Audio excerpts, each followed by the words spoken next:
using as formative assessment classroom tools. We are about to get started. I emailed you yesterday and today with 3 documents that you will need to download. We will reference those in today's webinar. If you did not get a chance to download them, Kelly did put them up on the screen at the start of the webinar. You can download them now. This webinar will be recorded. I will send a link to you next week that will link to our blog that will have this recording of today's webinar. So again, I thank all of you for joining us. I know that the weather has not been cooperating today, so I don't know if you're at home or stuck at school, but thank you. We are going to get started now. Again, my name is Kyla Dunn, and thank you for joining us for today's webinar, using items as formative assessment tools. The Maryland State Department of Education Formative Assessment Team consists of 4 specialists. My name is Kyla Dunn. Denise Stringer is our project manager. Melissa Finkel and Arlisa Ledbetter round out our group. We give you a brief description of our area of expertise, and our contact information will be provided at the end of today's webinar. I'd now like to introduce Gia Payne-Lewis. She's a formative assessment expert with Measured Progress. She will facilitate today's webinar, and I will be back at the end to answer any questions. Julia? Thank you, Kyla. We'll let people read the slide and see what they can learn about me. But to add that I really appreciate the opportunity to spend this time with all of you. I've learned so much in these webinars from what they'll share. We'll have 3 opportunities for discussion in the chat box today, and I'm really looking forward to that. So before we begin today's webinar, I'd like to set the context in relationship to our next webinar in the series. In February will be almost a part 2 for this webinar. We're going to look at some student work based on the items shown today and just ideas for next steps in instruction and our formative feedback.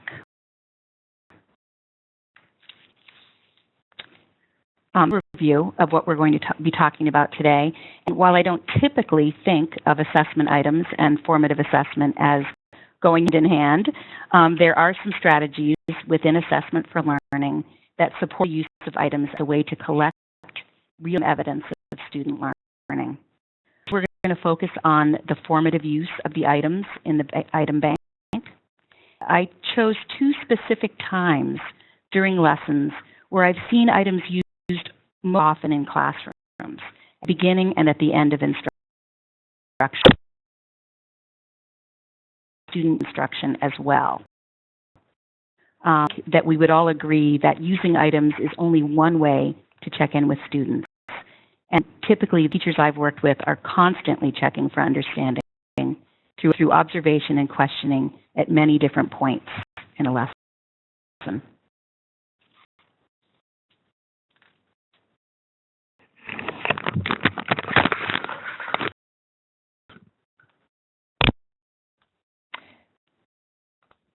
Hello, everyone. I'm a quick sound check. I noticed that there are some people that are having some difficulty hearing the sound for today. Some people are able to hear clearly, and I believe that the speakers on our end are working okay. I just wanted to do a brief pause just to make sure that everyone is okay in terms of sound.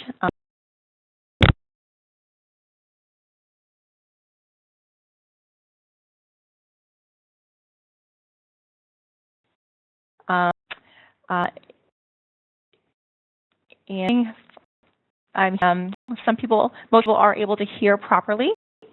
I again want to make sure. Okay, sounds we're getting some feedback about some people are able to hear.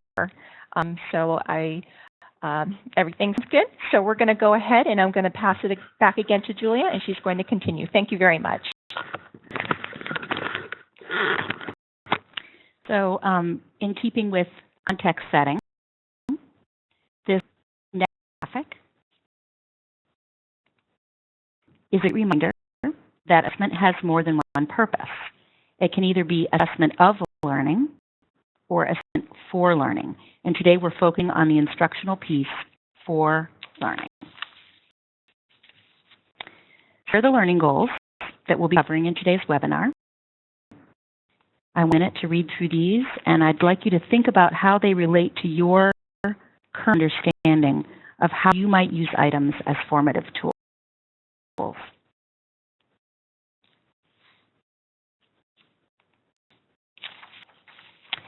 Those of you who have participated in the previous webinars in series, you know that we'll be beginning with an activation of prior knowledge activity.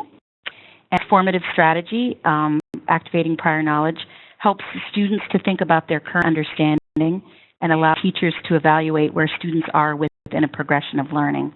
It's also a great tool to use with adults as well. While today's webinar is not focused completely on questioning, the use of items as tools is very much connected to questioning as a formative strategy. The questions we ask our students uncover what they know and understand. And it can be used as a vehicle for asking questions at various points. The item may contain the question, or it may create an opportunity to ask a great question. So go ahead and look at the question on the slide, which is to think about your own questioning style. You had to choose one of these three types of questions you ask more often. Which might it be?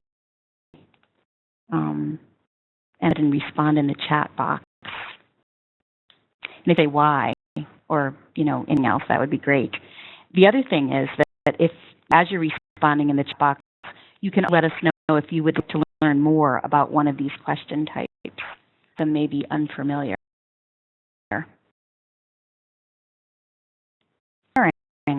I'd love for everyone to see what each is sharing. It's great to learn from each other. So you can go ahead and make sure that you're sending to everyone. You're just sending it to Kelly and I. And too.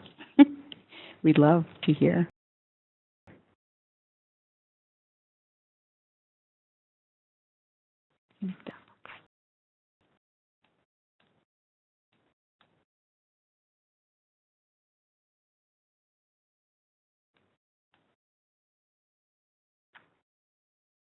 Can you? Okay. Thank you. It looks like people are saying hinge point. And then I see somebody who has a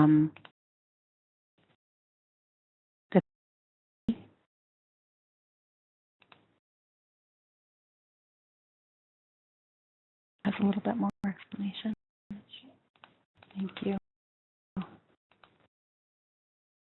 I let hinge point questions give you a good idea of whether they're getting it. And really, that's so true.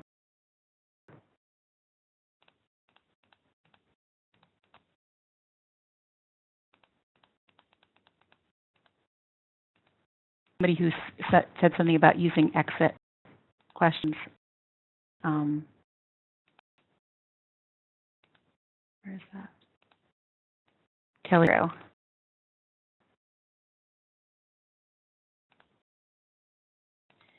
I read all your responses. Oh, use exits to show what's been named. All are valuable. I definitely agree, too.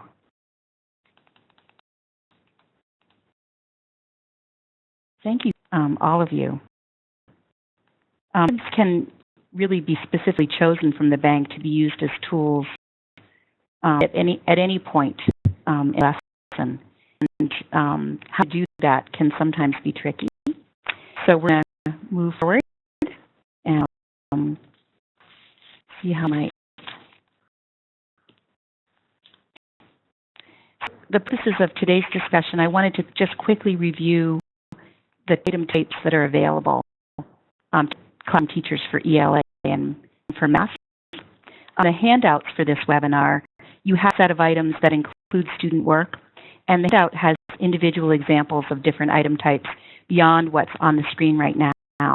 Be easier to read as well, depending on your screen size. Two basic item types available in the bank are selected response and open response. This slide shows examples of the open response items, and some are shorter and longer and have more extensive questions, some scaffolding in them, and are at different DOK levels, sometimes depending on how much students are asked to in their responses. There are also selected response items, and in the selected response items, there are some variations in the bank of evidence-based selected response items, which we'll be looking at one of those later. And we also have multiple correct answer items, as well as traditional multiple choice, which is shown on this slide. You might notice that in the multiple choice example, or selected response example, the students made an additional comment beyond filling in the bubble. And teachers can encourage students to justify their multiple choice or response answers, which really takes the guessing factor out of the use of MD items, multiple choice items, and that's the beauty of using these items formatively, when them as part of a lesson. It's pretty fine to say, okay, so you've chosen your response, tell me why, and that's helpful. And all of the selected response items have distractor rationales, which are an example of that is shown on this page or slide, which can be very helpful in terms of uncovering student misconceptions. And speak student misconceptions. Teachers use formative assessment practices and use the strategies are gathering evidence of student learning, understanding, and misconceptions. Evidence can be in the form of a product, a conversation, or an observation. Students, as we know, should be given multiple opportunities and lots of ways to demonstrate their mastery of learning objectives and of the lesson objectives. Reviews of research studies on formative assessment practice show very strong correlation between formative assessment practices and substantial gains in learning. And as you can see by this graphic, the average effect size with the use of formative strategies between 0.4 and 1.44. And in education, we're really excited about a 0.3 effect size, up and down about that. And to translate what the effect sizes mean, some of these studies have shown as much as a 6-month additional gain in learning within a school year for especially low-achieving students. So it's significant.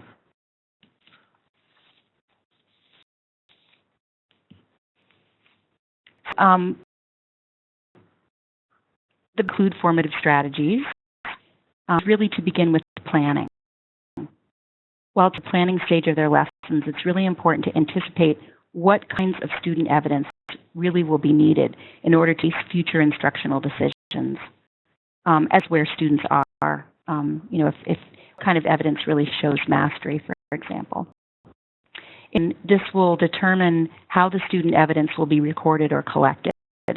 And planning, which is wrapped around learning targets or student learning objectives or lesson objectives, will involve matching the type of evidence needed with the type of strategy or tool that best capture it. So whenever possible, I recommend planning with a governmental partner or a team member. I've worked in lots of schools where teams plan together, and I think that's a really great idea. We don't always have this luxury, but it can be really helpful to ideas by another teacher. And I was fortunate enough to have another person help me plan this webinar. One of my teammates measured progress. So I try to practice what I preach.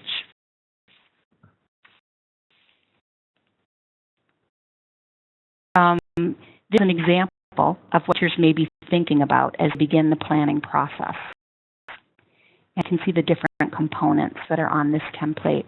You might notice that math is on the left-hand side and English language arts is on the right-hand side. We're trying to make sure that everybody can participate in the content today. And we'll try to keep, be on the same side all the time. So you can look at both, or you can choose to look at the area that is more appropriate. We have lots of exposure to the idea that good planning happens when we can anticipate our end goals. It's the foundation of backward planning. And with the implementation, in particular, of the student learning objectives in Maryland, this kind of planning is critical. This is one way that someone might go about the planning process. Obviously, not everyone uses a template like this. You may have a different template, or you might write everything out by hand, or however you do it, that's fine. This particular template is being used by some teachers in Maryland as part of the Formative Assessment for Maryland Educators Program, or FAME. One critical connection between the development and use of the student learning objectives, or SLOs, and formative practices is the emphasis on gathering baseline evidence prior to instruction. So as the planning is taking place, that piece is always right there as well. Here's a grade 3 example. I chose this one because I felt like it was almost a precursor to the 4th grade lesson that we just on the previous screen. At the line, you will also notice that students are expected to have mastered the grade 2 standard that precedes the grade 3 learning content. And that I found on the site, MS. I'm sorry. I always get confused about saying it like that, so I'm just going to say the Maryland website. So anyway, lots of great information and tools and templates on the website about student learning objectives and planning.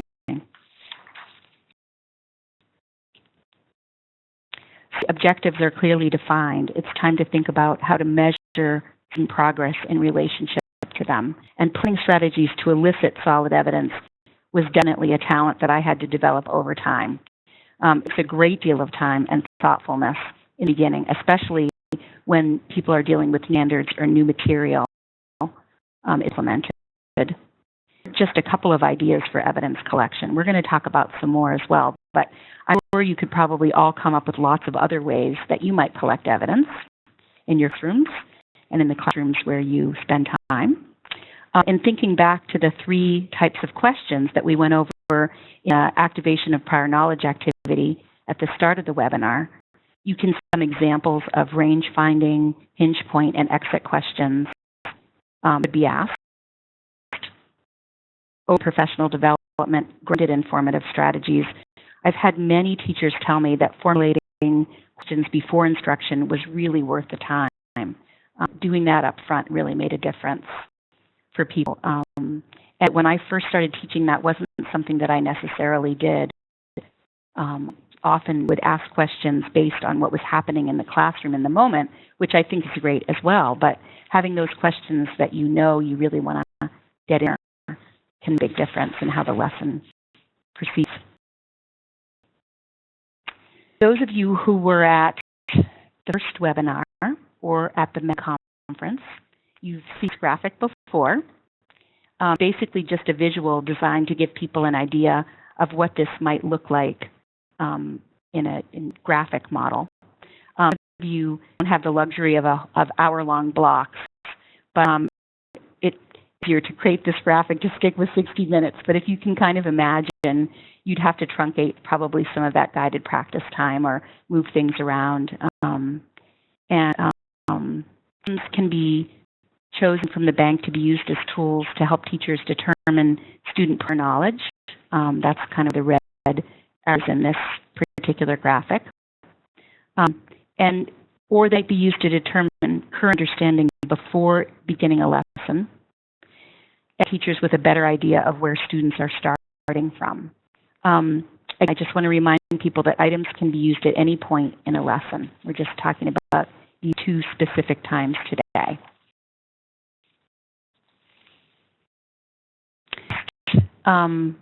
Thing is looking at what items might you choose for warm-up or an activation of prior knowledge activity.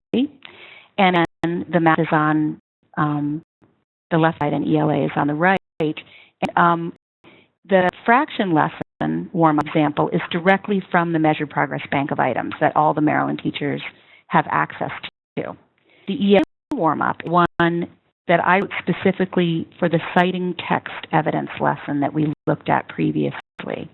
I find it much more difficult to locate activation of prior knowledge items for ELA. They're great items for discussion once the students have finished the reading, and great questions for exit slips and for out lessons. But for math, they're that can be used really at any point in order to check in on student progress towards the learning objectives and mastering student learning goals. I also wanted to point out for the ELA item is there are 3 bullets there, and it could take longer than a quick 5-minute warm-up. So it would be possible to omit either the last bullet from the ELA item, or even you could take first 2 bullets out and just keep the last bullet for additional warm-up that would take about 5 minutes. I think the last bullet would make a great turn and talk question for middle students. Oh, and somebody's asking about, is this relevant to grade 1? And I think that while showing examples of grade 1 items here, we do have those available for Maryland teachers, and they can be used in a similar way. I think that you'd have to do a little of putting it in the context of your own situation. I think that I would do a completely different question for asking first graders how they would describe their skill level. Might have them use traffic lighting or something else to sort of say how they're doing in relationship to that. Students are English language learners that it's been, there are lots of other different things they have to come into play besides just posing the question as well. So move on to a couple. I have 2 short videos today. One that illustrates sort of a warm-up routine, and the other that shows an example of using an exit slip. See in a minute is about 3 minutes long, taken from a longer video from the teaching channel. And if you're interested in seeing the whole video, you can go to the teaching channel and search for My Favorite No. The channel is a great resource for ideas, and I use it all the time to help support teachers in implementing formative strategies and best practices for implementing everywhere, including the Maryland Career and College Maryland College and Career Readiness Standards. That's a mouthful. Go ahead and watch.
there may be a few people that didn't get to see or hear video.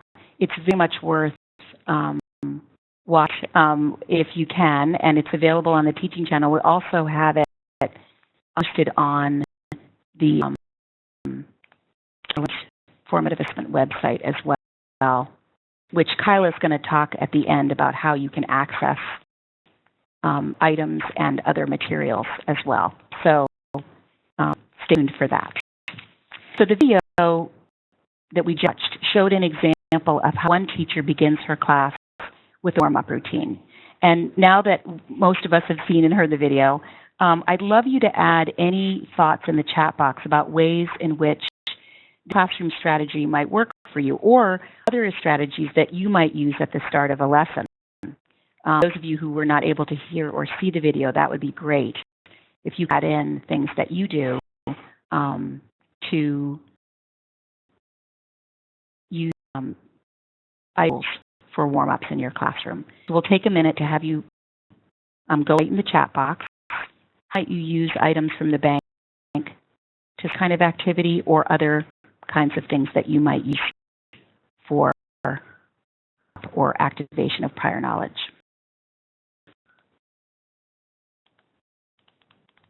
People should chat box. We'll share out some of the responses.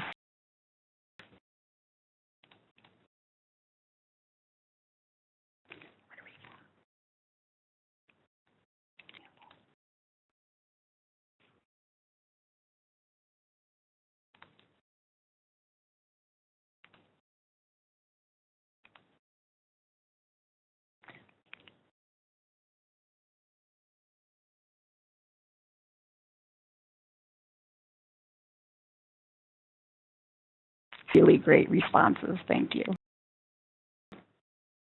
Thank you.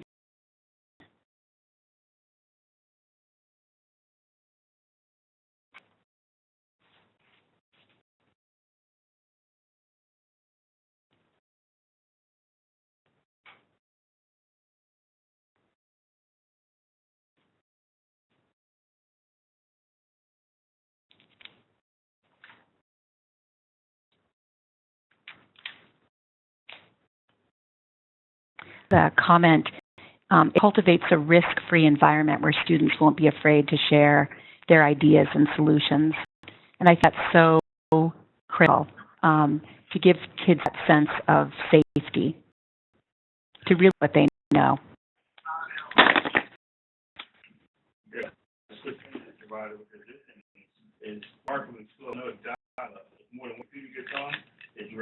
We're gonna mute people. Sorry about that. From Rhonda, strategy supports metacognition as students think about the thinking involved in solving problems. No.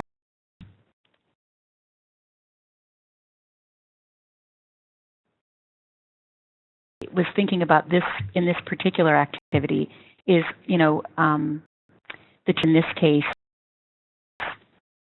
just basically an item and wrote it on the board, and that you can pull an item from your textbook, from your materials, but you also have another source for things you may want to use as a warm-up or an activation of prior knowledge.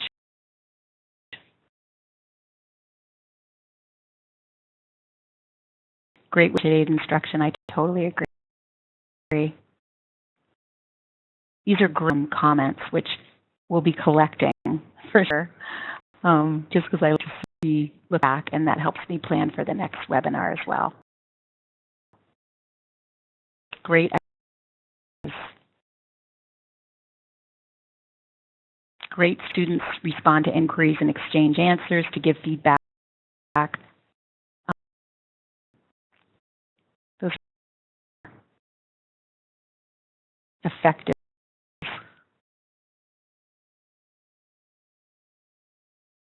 Lena, I agree that it also showed the teacher really cared about teaching material. As you would like to, I see people responding to each other, which is great. Rena also said you could keep doing that in the chat box. We're going to move forward.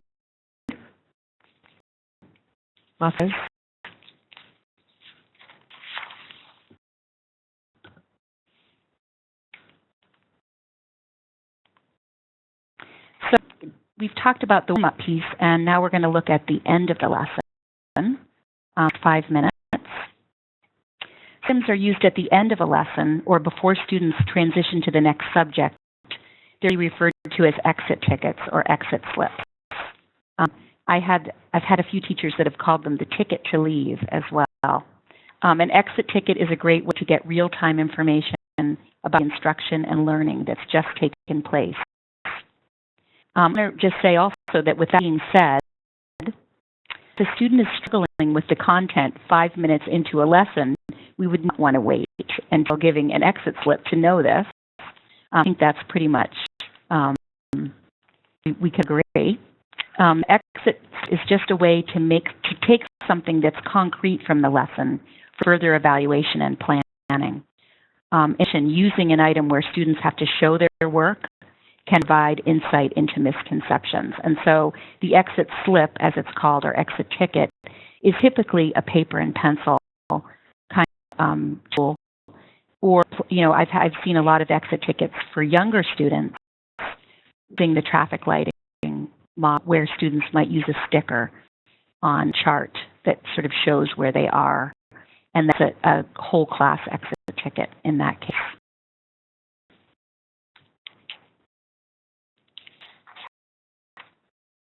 Next 2-minute video, example of using exit tickets. It's also from the teaching channel. Something to think about as you watch this video. How does Mr. Crandall ensure that exit tickets are a low-stress tool for students?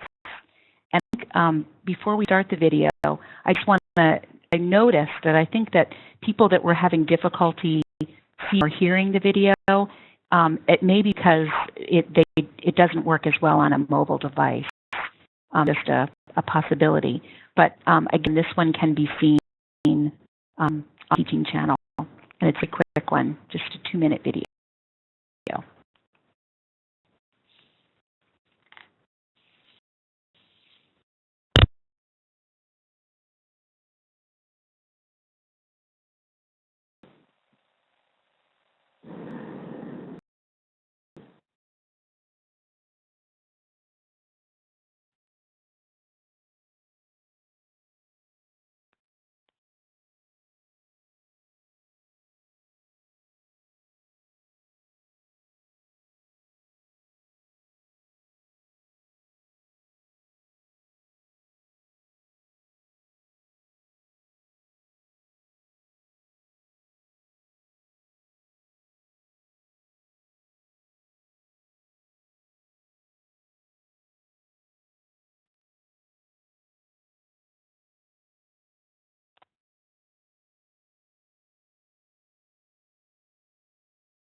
It looks like it's still hard for some people to the videos.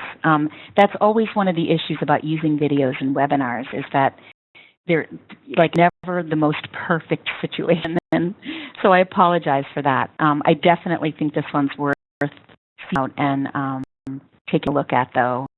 It's a great video. I also was noticing in the chat box that someone put about how the exit ticket can inform the warm-up for the next day.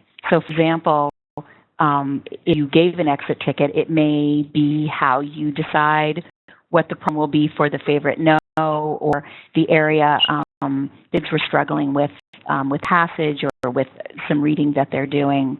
And so I think that they do go hand in hand, and I thought that was a great comment that someone wrote in the text. I wanted to talk about an item idea that you use for the text evidence lesson that we sort of thread throughout this webinar. And this is from this EBSR, this evidence-based selected response, goes with the Hearts and Hands LA lesson that we were looking at earlier. The students' ability to use the evidence can be difficult. We don't want students to be able to answer comprehension questions without having to sift through the evidence to find just the right piece to support their answers. That's very important with the Merrill standards. Evidence-based selected response items are designed to create a structured opportunity for students to do that sifting. The item in this case could likely not be answered by a student who had not carefully read the text first. Out of the context of the conversation, the choices don't give away what you need to know. And the way that I've seen teachers use evidence-based selected response items in their classroom is to give the first part of the item to kids, and they work with a partner, work on their own to answer, is it A, B, C, or D? And then sometimes they will have the students look through and find in the text the evidence that supports the answer that they chose. Afterwards, they may use the distractor rationales to check on that and have the students do the same. Which of these fits for answer mostly, and if you picked one of these that isn't the correct answer, what was the misconception that place? So there's some different ways to use EBSRs as in the classroom. So the fraction lesson item is an idea for an exit slip. This is taken directly from the bank. The item asks the students to apply they did in the fraction lesson in a slightly different context. So while the lesson may ask the students to show their understanding of fraction with a different scenario or a different context, there's nothing wrong with giving the students an item that at the end of a lesson just to see if they can transfer that knowledge. Because especially with fractions, kids have difficulty in the beginning transferring their understanding to another situation.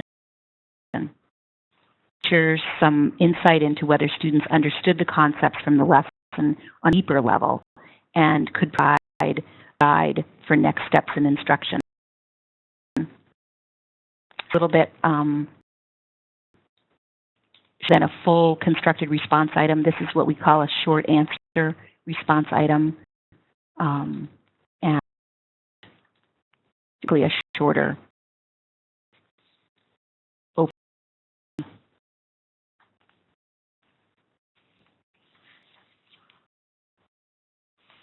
A couple of item ideas that might work for the lessons that we've presented. And I also wanted to show this tool that was also one of the outs that was provided for the webinar. And earlier I mentioned that there are endless possibilities for evidence collection, and that's true. To come up with their own engaging ways to check student understanding of, whether students have mastered learning objectives or they're moving towards mastery of the student learning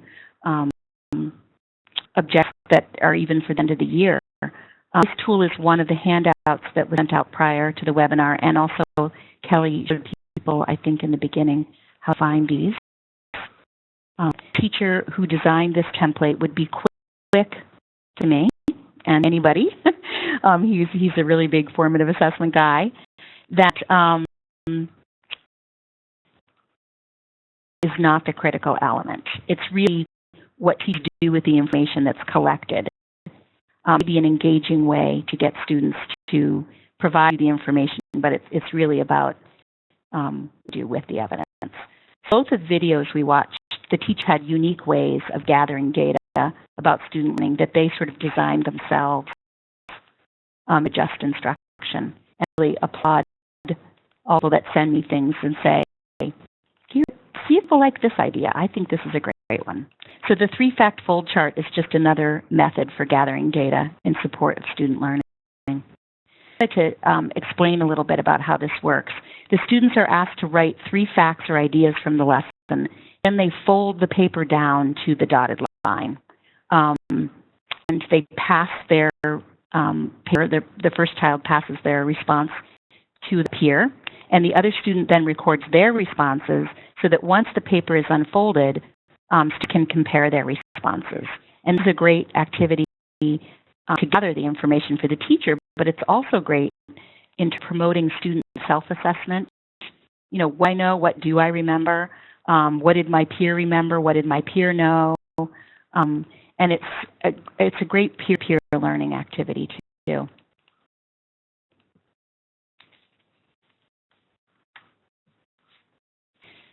Another handout is the tool towards meeting student learning objectives, or it could be goals for a lesson, or any way that you want to use it. This tool that can help teachers look at the exit slips that they just collected from a group of students. And one of the 7th grade math teachers I worked with in Boston Public Schools used this template once or twice a week whenever she had new content that was being introduced. And I was like, wow, that's pretty, I don't know if I could stick with using a form once or twice a week like that. But for her, it really worked. And she felt like it was, again, worth the time. Putting that time in and front-loading before she did the planning for the next lesson really made a difference. This day's instruction was based on the information that she collected on the form box. Our last opportunity to share together, taking it to share either your thoughts about how you might use a tool like this, or another way that you capture and record data that you get from using an exit ticket as a way to activate prior knowledge, or how you might use an item, as a way to activate prior knowledge or as an exit ticket. And so you have a great way that you can organize and keep the data gathered. I'd love to hear that too. Or might use this.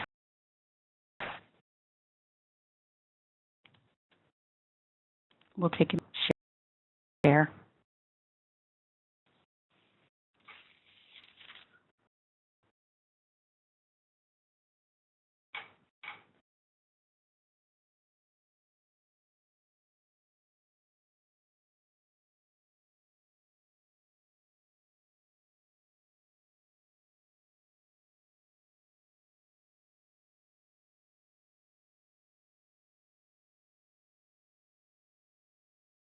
And it's okay if people are half sharing too. That's okay too.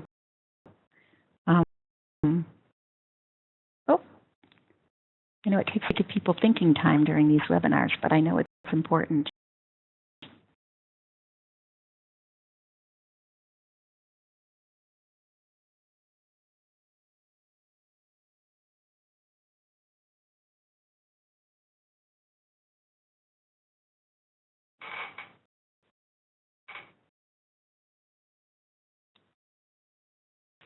I like the evidence towards meeting SLO form. It would be really helpful to keep track of who's really getting the material being taught, and possibly how to regroup or reteach.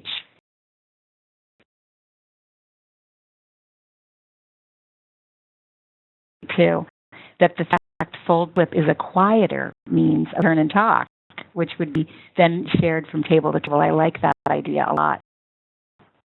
That's a great.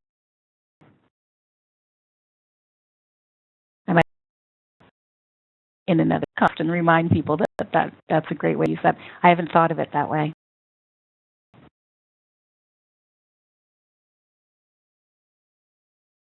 Ooh, this is that the evidence of meeting the SLO form could be helpful for the following year. Hang on to that and even like tuck it in with your materials from the previous year.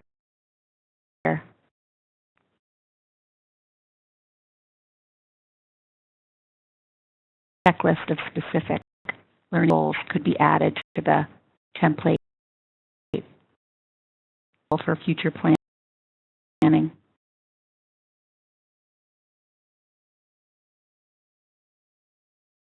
If you use any of the tools that are provided, it would be great to let people at the department know, Kyla, Denise, and Melissa, who are on the webinar, because they can then give the feedback back to us, and it's helpful in planning first too.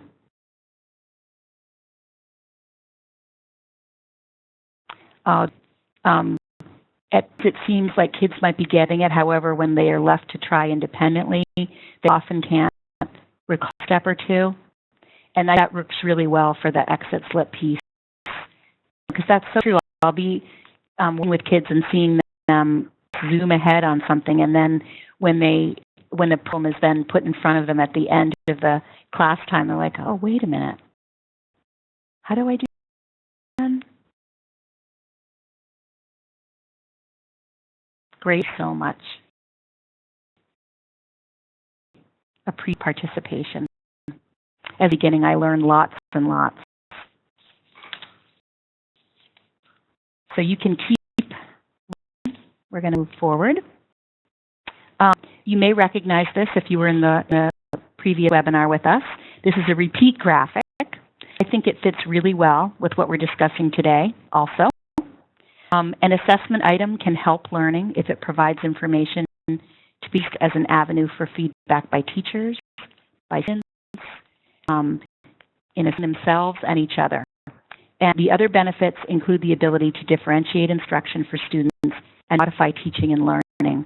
I saw a lot of comments related to that in the chat box. Also especially important in relationship to the student learning objectives. The evidence gathered is to provide a forecast for instruction to come.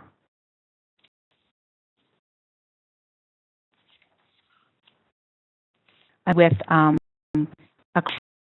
for closeouts, assessing is a gift we give students. It's a mirror we hold up to show them how far they've come. It is a promise that we will use assessment not to punish or reward, but to guide them on their journey, their learning journey. Here today, it's great for me, and I've always learned lots. Thank you. And it's back over to Kyla. Julia, I know everyone, I'm sure, has a lot more to say and a lot more to discuss. We could go much deeper into this area, and we will on the next webinar. But again, this is just to provide you an overview and get you thinking in your schools and in your classrooms about next steps. Our contact information, the formative assessment team's contact information, is on the screen right now. If you do have follow-up questions, if you have needs in your school, your classroom about formative assessment, please feel free to reach out to us, and one of us will get in touch with you, and we can definitely help to provide you with any support. And so our contact information is being displayed now. We have some time remaining in today's webinar, about 10 minutes. So if you have any questions, please feel free to type them in the chat box. Again, today's webinar was recorded and will be posted on our blog within a week. I will send you an email with a link to that recording. It also have a link to the Teaching Channel videos that we saw today. Our next webinar is February 11th. It's just in a few weeks at 4 o'clock.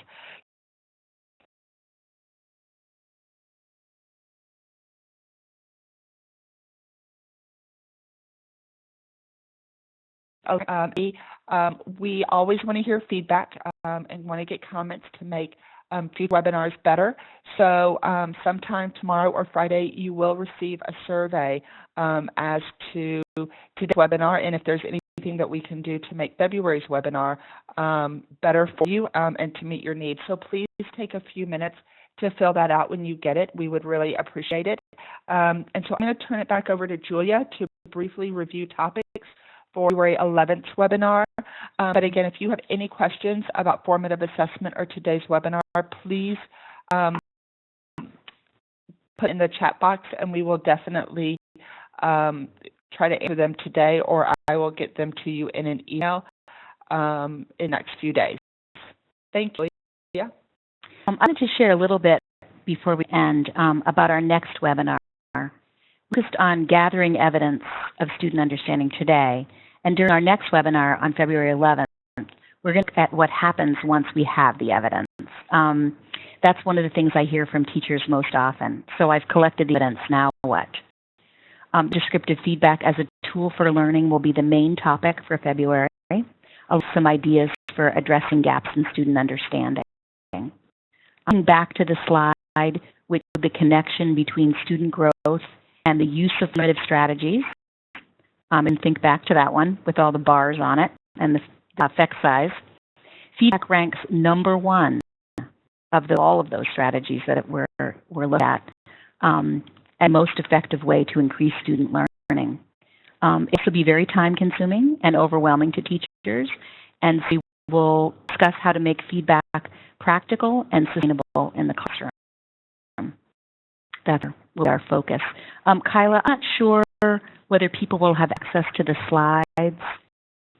I can definitely put those up. Okay.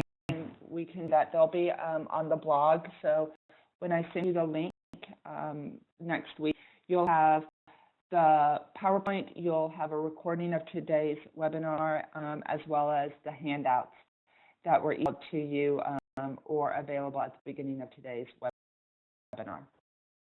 People don't have to worry about copy down all the quotes, things like that. I recognize that, especially for people that are doing professional development that may on the webinar, that having some of these resources can be very helpful as we work with all of trying to accomplish in the arena of assessment. So any other questions that people might have? We'll definitely send a remind email for February 11th and to register.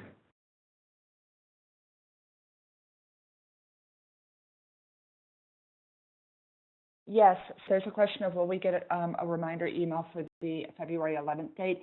If you registered for today's webinar, you are now on our distribution list, so you will get emails from me regarding all future webinars. If you, by chance, did not register for today's webinar and I don't have your email address, if a friend or a colleague gave you the link, if you could email me, I put my email in the chat box. It's kyla.dunn@maryland.gov. If you would send me an email this week, letting me know to put you on the distribution list for February's webinar, I will definitely do that. Certificate or some form to print out to prove we participated in this webinar.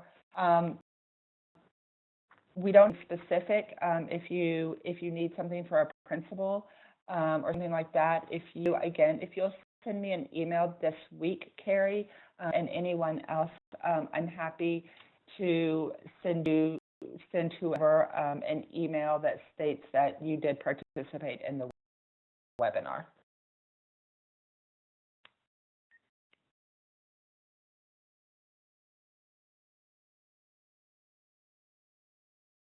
And we will for a few more minutes. I know people are probably trying to get home. If you are still at school and looking at all of the snow, you're probably trying to out to get home. Please be safe. Yeah. But we will hold on for a few more minutes if you have any additional questions. And that I heard about the weather that was going on in Maryland, and I'm so impressed that there are this many people that were able to be on the webinar today. Thank you so much, and it's vacation.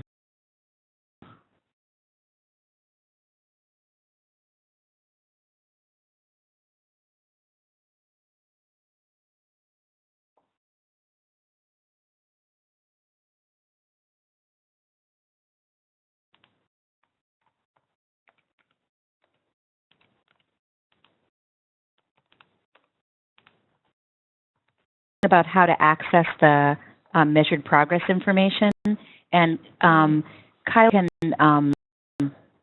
help you find all items and things. So we currently have some items, or we are cleaning up some items that Measured Progress gave us on the MSDE Blackboard site. Those hopefully be ready for, they are multiple choice and constructed response, even math items in grades 3 through high school. Those should be available through the MSDE Blackboard site by the end of February. If you're looking for something specific, you again can email me and I can try to get you something before then, kind of an informal way. Measured Progress is also in the process of creating performance-based tasks for us, and they are doing that right now, and they are going to be delivered through the MSDE Blackboard site and then sent to each individual LEAs on a rolling basis, starting probably in about 2 weeks through the end of the school year.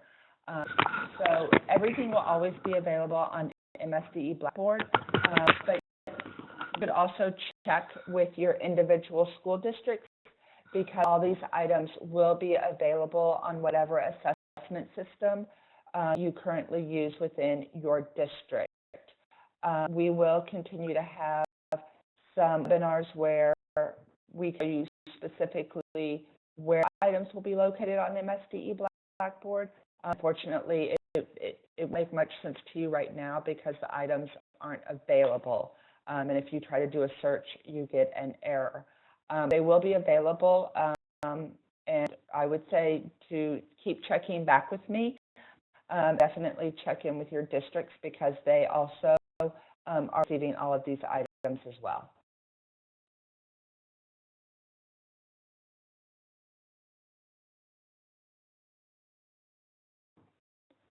All right, and if there are questions, we are going to end today's webinar.